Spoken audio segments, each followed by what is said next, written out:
Hello everyone. आज हम लोग आ गए क्लास 8 के फोर्थ चैप्टर क्वाड्रिलेटरल्स को लेके। मैंने ऑलरेडी क्लास 8 के तीनों चैप्टर्स पहले के तीनों चैप्टर्स बना दिए हैं। तो उसमें मेरे को बहुत ज़्यादा कमेंट्स आ रहे थे कि चैप्टर 4 पढ़ा देने के लिए, क्योंकि ऑलरेडी तुम लोगों को पता है मैं ट्रिग्नोमेट्री के सीरीज़ में थोड़ा सा बिजी था। तो मेरा ट्रिग्नोमेट्री का सीरीज़ ख़त्म हुआ, उसी के चलते आज हम लोगों ने नया सीरीज़ स्टार्ट किया है। आई होप तुम लोग इस पार्ट को भी इंजॉय करेगा।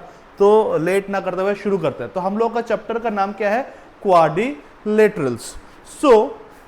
ये जो क्वाड्रिलेटरल्स है, तो क्वाड्रिलेटरल्स का मतलब क्या होता है?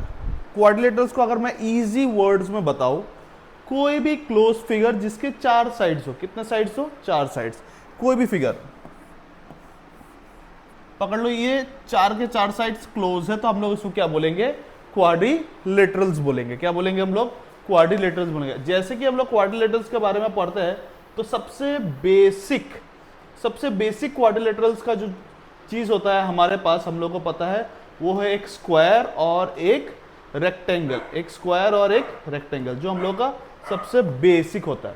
तो बुक का शुरुआत भी इससे ही होता है, रेक्टेंगल एंड ए स्क्वायर, जो हम लोगों का सबसे बेसिक क्वाड्रिलेटरल्स होता है। कि अगर मैं तुम लोगों को बताऊं कि 4 साइड वाला कोई भी फिगर बताओ, किसी को भी पूछूं 4 साइड वाला कोई भी फिगर बताओ, तो तुम लोग के दिमाग में सबसे पहले क्या आएगा? एक स्क्वायर और एक रेक्टेंगल। तो आज हम लोग स्क्वायर और रेक्टेंगल के कुछ प्रॉपर्टीज देखते हैं। We know what rectangles are, let us define them. हम लोग को पता है रेक्टेंगल क्या होता है, और अभी उसको एक बार डिफाइन करते हैं। तो रेक्टेंगल क्या बोल रहे हैं हम लोग? Rectangle, a rectangle is a quadrilateral in which, एक रेक्टेंगल है वो क्वाड्रिलेटरल होता है। वो क्या होता है? क्वाड्रिलेटरल होता है। क्वाड्रिलेटरल मतलब जिसके 4 साइड्स होता है। The angles are all right angle. Angles are all right angle। और right angle का मतलब कितना होता है? 90 डिग्री होता है। सारा का सारा कितना होता है? 90 डिग्री होता है। And the opposite sides are of equal length। जो opposite sides होता है वो क्या होता है? equal length का होता है। किसका होता है? equal length का होता है। जैसे पकड़ लो, मैंने एक फिगर बनाया और इसको मैं रेक्टेंगल बोल रहा हूँ। मैं बोल रहा हूँ ये वाला साइड इक्वल होगा, और ये वाला साइड इक्वल होगा। कुछ भी नाम हो सकता है, ए बी सी डी। ठीक है, तो इसमें क्या होगा? जो ए बी होगा वो किसके साथ इक्वल होगा? डी सी के साथ। और ए डी जो होगा किसके साथ इक्वल होगा? बी सी के साथ इक्वल होगा। और इसके जितने भी कॉर्नर एंगल्स हैं, जितने भी हमारे कॉर्नर्स एंगल है, सारे के सारे क्या बनेंगे? 90 डिग्री के बनेंगे। सारे के सारे कितने बनेंगे? 90 डिग्री के बनेंगे। ठीक है, क्लियर हो गया होगा ये चीज। अब तो हम लोग आगे देखते हैं इसमें। और स्क्वायर का मतलब क्या होता है? जिसके ऑल साइड्स इक्वल होता है, जिसके ऑल साइड्स इक्वल होता है और सारे कॉर्नर्स हमारे 90 डिग्री के होते हैं। ये भी 90, ये भी 90, ये भी 90, ये भी 90। ये बेसिक है। अब हम लोग देखते हैं चैप्टर्स में और क्या है। ओके, एक कारपेंटर प्रॉब्लम, बहुत इंटरेस्टिंग सा प्रॉब्लम है। बट इस प्रॉब्लम को सॉल्व करने के लिए हम लोग, इस प्रॉब्लम को समझने के लिए हम लोग क्या करते हैं? कॉन्ग्रुएंसी यूज करते हैं। क्या यूज करते हैं? कॉन्ग्रुएंसी यूज करते हैं। तो कॉन्ग्रुएंसी क्या है? बहुत यूनिक सा नाम है कॉन्ग्रुएंसी। कॉन्ग्रुएंसी को यूज करने के लिए हमें कॉन्ग्रुएंसी समझना पड़ेगा। ट्राइंगल्स पे आते हैं। ट्राइंगल्स, अब तुम लोग के दिमाग में अगर रेक्टेंगल पढ़ रहे थे, स्क्वायर पढ़ रहे थे, अचानक से ट्राइंगल कहां से आ गया? अगर एक स्क्वायर को तुम लोग ध्यान से देखो, इसको अगर मैं 20 से डिवाइड कर दूं, तो ये कितने पार्ट्स में डिवाइड होता है? 2 पार्ट्स में। और दोनों के दोनों क्या है? ट्राइंगल। तो स्क्वायर्स एंड क्वाड्रिलेटरल समझने से पहले तुमको थोड़ा सा ट्राइंगल का भी आइडिया होना पड़ेगा। तो सबसे पहले आज हम लोग क्या पढ़ेंगे? आज हम लोग कॉन्ग्रुएंसी के बारे में पढ़ेंगे। हमारे पास कितने टाइप का कॉन्ग्रुएंसी होता है? Type number 1 side side side congruency. Type number 2 क्या होता है? Side angle side congruency. Type number 3 angle side angle congruency. Type number 4 angle angle side congruency. Type number 5 right hand side. ठीक है, मतलब right hypotenuse side. तो हमारे पास 5 type के congruency होते हैं। कितने टाइप के कॉन्ग्रुएंसी होते हैं? 5 टाइप के कॉन्ग्रुएंसी होते हैं। अब इन 5 टाइप के कॉन्ग्रुएंसी को पहले हम लोगों को अच्छे से समझना पड़ेगा। अच्छे से कोई भी ट्राइंगल को इन 5 तरीके से कॉन्ग्रुएंट करना आना पड़ेगा। जिस टाइम हमें ये करना आ जाएगा, उसके बाद हम लोग के लिए सारे क्वेश्चंस करना आसान हो जाएगा। तो सबसे पहले हम लोग करते हैं साइड साइड साइड कॉन्ग्रुएंसी। अब इसके लिए मेरे को एक ट्राइंगल चाहिए होगा। एक्चुअली एक नहीं दो चाहिए होगा, तो लेट अस डू, ठीक है। तो मैं एक ट्राइंगल ले लेता हूं,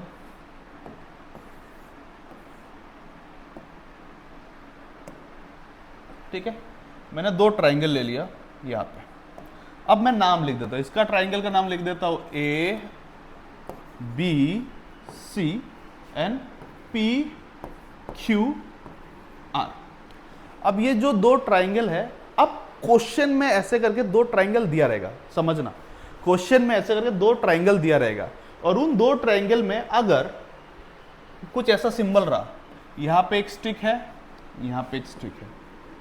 अब तुम लोग जैसे जैसे सीनियर क्लासेस में आ जाएगा, तुम लोग को हर क्वेश्चन में ऐसे करके लिखा नहीं रहेगा कि A B is equals to Q R, A C equals to P R, ऐसे लिखा नहीं रहता है। तुम लोग को उसके जगह पे क्या दिया रहता है, ऐसे स्टिक से सिंबल की तरह बताया जाता है कि ये दोनों साइड आपस में क्या है, इक्वल है, ये दोनों साइड आपस में क्या है, इक्वल है। तो ये एक स्टिक और ये एक स्टिक आपस में क्या रेफर, क्या कहना चाहता है मैथमेटिकली, कि ए बी वाला जो साइड है किसके साथ इक्वल है, पी क्यू के साइड के साथ इक्वल है। Same goes for B C वाला जो साइड है, पकड़ लो, पी क्यू के साथ इक्वल है, और ये वाला जो साइड है वो इसके साथ इक्वल है। अब देखो, सिंगल स्टिक के साथ जाएगा, डबल स्टिक के साथ जाएगा, ट्रिपल स्टिक के साथ जाएगा। तो इससे तुम्हें पता चल जाएगा कि ये दोनों, मतलब ये साइड वो साइड के साथ इक्वल है या कॉन्ग्रुएंट है। अब मैं जरा इसको ऊपर उठा लेता हूं, ठीक है,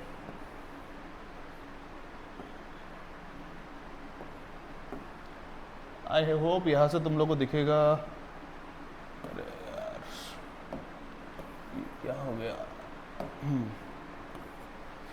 चेक कर लूं दिख रहा है कि नहीं, दिख रहा है, ओके, अच्छे से दिख रहा है। तो ये एक्चुअली ऐसे करके दिया रहेगा, और ऐसे करके जब दिया रहेगा तब हम लोग कैसे लिखेंगे, लिखने का तरीका समझना। हम लोग लिखेंगे इन triangle A B C, in triangle A B C, ठीक है। अब मैंने लिखा इन ट्राइंगल ए बी सी, मैं पहला ट्राइंगल अपने मन के हिसाब से कुछ भी बिठा सकता हूँ, इन ट्राइंगल ए बी सी, ये मेरा तरीका है, ताकि यू नो बच्चों को ईजिली हो जाए।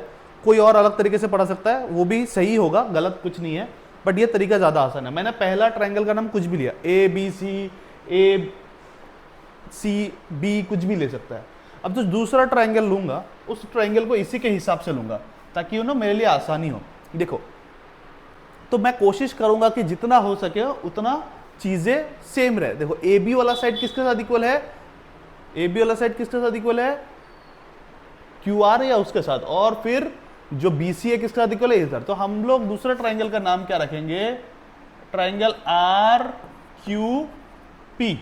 आर क्यू पी रखने से फायदा क्या होगा, देखो, जो ए बी वाला साइड है, दिख रहा है तुमको, ए बी वाला साइड किसके साथ इक्वल है, हमारा आर क्यू के साथ इक्वल है। जो हमारा बी सी है, वो किसके साथ इक्वल है, हमारा क्यू पी के साथ। और हमारा ए सी जो है किसके साथ इक्वल है, आर इसके साथ। तो इससे हमारे को फायदा ही होगा। बाकी अलग अलग तरीके से लिख सकते हो। इसका फायदा क्या होता है, जब हम लोग धीरे धीरे चैप्टर में आगे बढ़ेंगे तब तुमको समझ में आएगा। अब सबसे पहला पॉइंट, ठीक है, पॉइंट नंबर 1, हमारे पास क्या है, ए बी किसके साथ इक्वल है, A B is equals to Q R. Point number two क्या बोल रहा है, B C is equals to Q P. Point number three क्या बोल रहा है, A C is equals to P R. तो कोई भी ट्राइंगल को कॉन्ग्रुएंट करने के लिए हमारे पास इनफ 3 चीज होना चाहिए। तो हमारे पास 5 तरीके हैं, उन 5 तरीकों को कॉन्ग्रुएंट बताने के लिए कोई भी 3 ऑप्शंस हम लोग को मैच करना पड़ता है। इसमें हमारे क्या मैच कर रहा है, साइड, ये भी साइड है, ये भी साइड है, और ये भी साइड है। तो हम लोग क्या लिखेंगे, by side triangle ABC is congruent to triangle RQP। जो हमारा साइड के प्रॉपर्टी से क्या बोल रहा है, triangle ABC is congruent to RQP होता है। समझ गया। तो ये कब हम लोग यूज करेंगे, जब हमारे पास कोई ट्राइंगल दिया रहेगा, उस ट्राइंगल के तीनों साइड दूसरे ट्राइंगल के तीनों साइड से इक्वल है, तब हम लोग ये प्रॉपर्टीज उसको बोलेंगे कि वो क्या है, कॉन्ग्रुएंट है। ये हमारे कुछ कार्टेशियन से हम लोग पढ़ेंगे धीरे धीरे, तब तुमको समझ में आएगा कि इसका यूज क्या है। हमारा साइड साइड साइड हो गया। अब हम लोग क्या करेंगे, साइड एंगल साइड करेंगे। क्या करेंगे, साइड एंगल साइड। अब हम लोग साइड एंगल साइड को पुट करना देखते हैं। देखो ये हमारा एक ट्राइंगल, मैं एग्जैक्ट सेम साइज हो इसलिए इसी का ही डुप्लीकेट ले लेता हूँ ताकि हम लोग के लिए आसान हो चीज़ करना। सो मैंने इसको इधर लिख दिया। ओके, सेम नाम ले लेते हैं, इजी होगा तुम लोगों को समझने के लिए। Triangle A B C, triangle P Q R, मैंने नाम ले लिया। अब हम लोग कौन से वाले कर रहे हैं, साइड एंगल साइड। मतलब ये कौन सा कॉन्ग्रुएंसी होगा, जब हमारे पास दो साइड इक्वल होगा, जब हमारे पास दो साइड इक्वल होगा और एक एंगल इक्वल होगा। अब इसमें भी एक इंटरेस्टिंग सा चीज होता है, उसको भी तुम लोग को दिमाग में रखना पड़ेगा।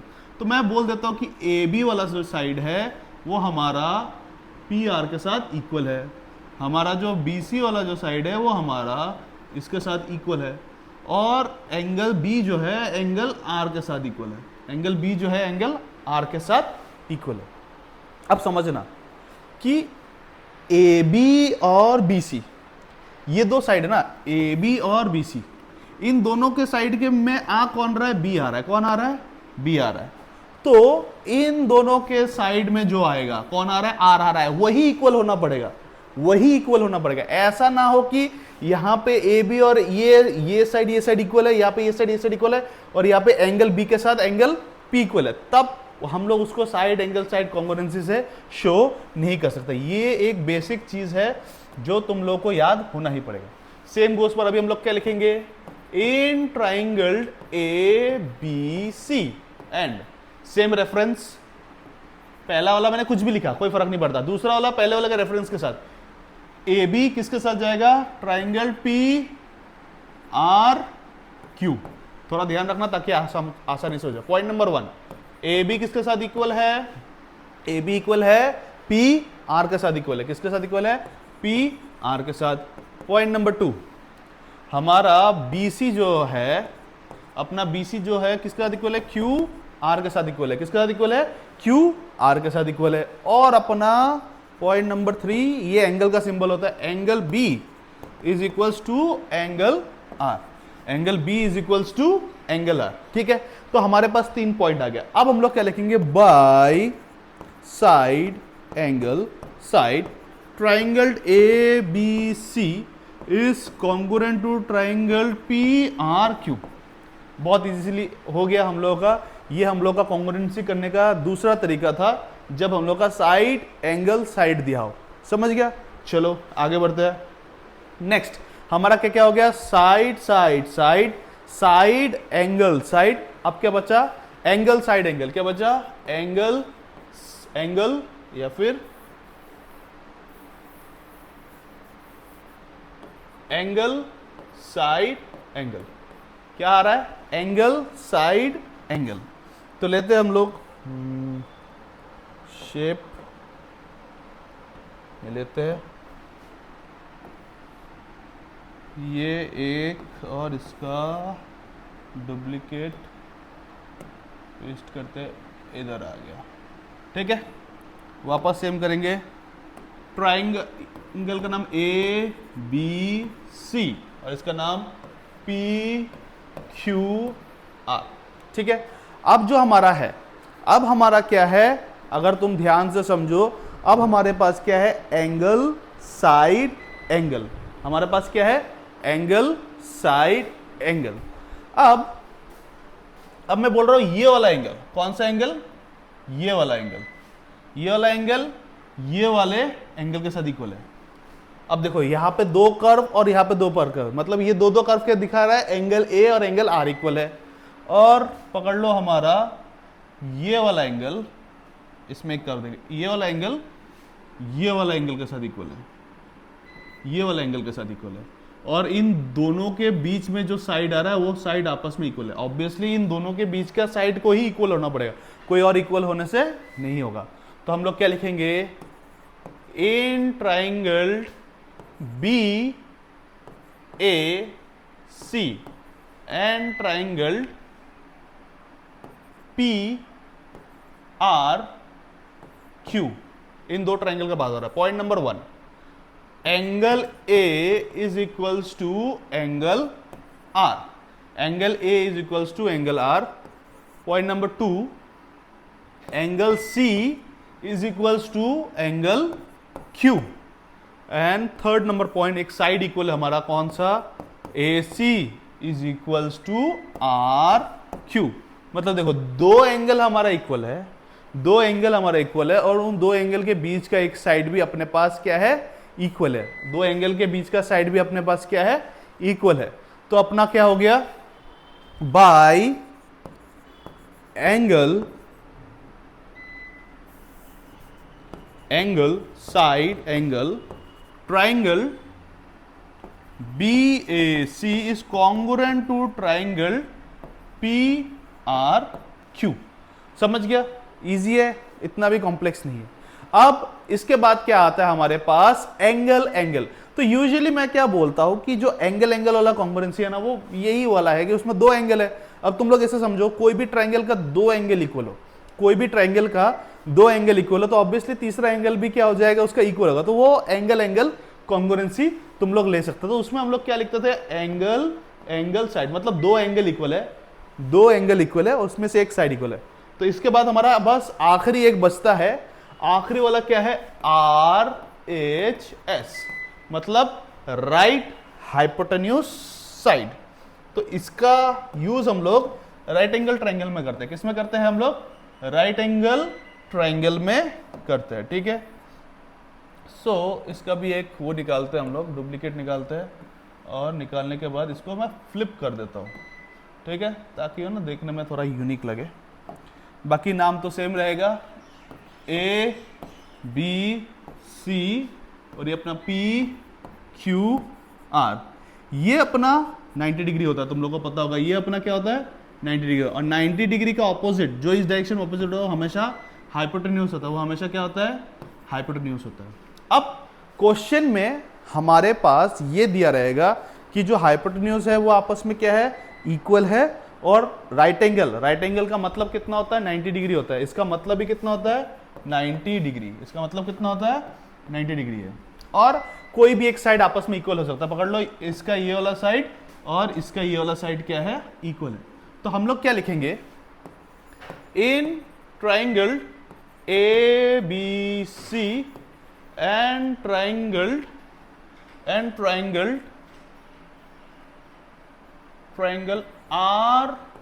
RQP। Point number 1,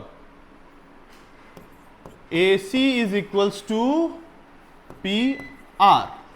Point number 2, angle B is equals to angle Q is equals to 90 degree. क्यों, ये सब इक्वल है।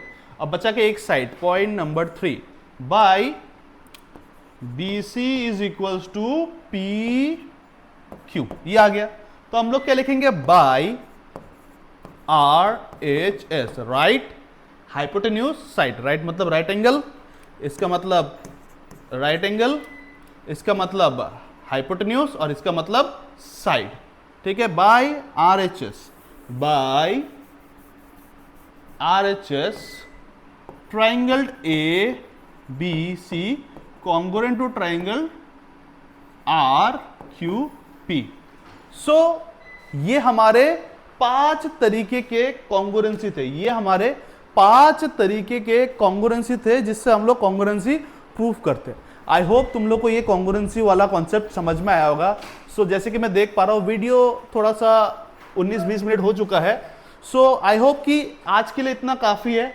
हम लोग नेक्स्ट पार्ट में क्या करेंगे, हम लोग नेक्स्ट पार्ट में ये कारपेंटर वाला क्वेश्चन से शुरू करेंगे, और ये कॉन्ग्रुएंसी वाला पार्ट तुम लोग एक बार देख लो, अच्छे से रिवाइज कर लो, और करना कैसे वो समझ लो, उसके बाद हम लोग इससे शुरू करेंगे। So thank you for watching for this part. All the best for your upcoming exam.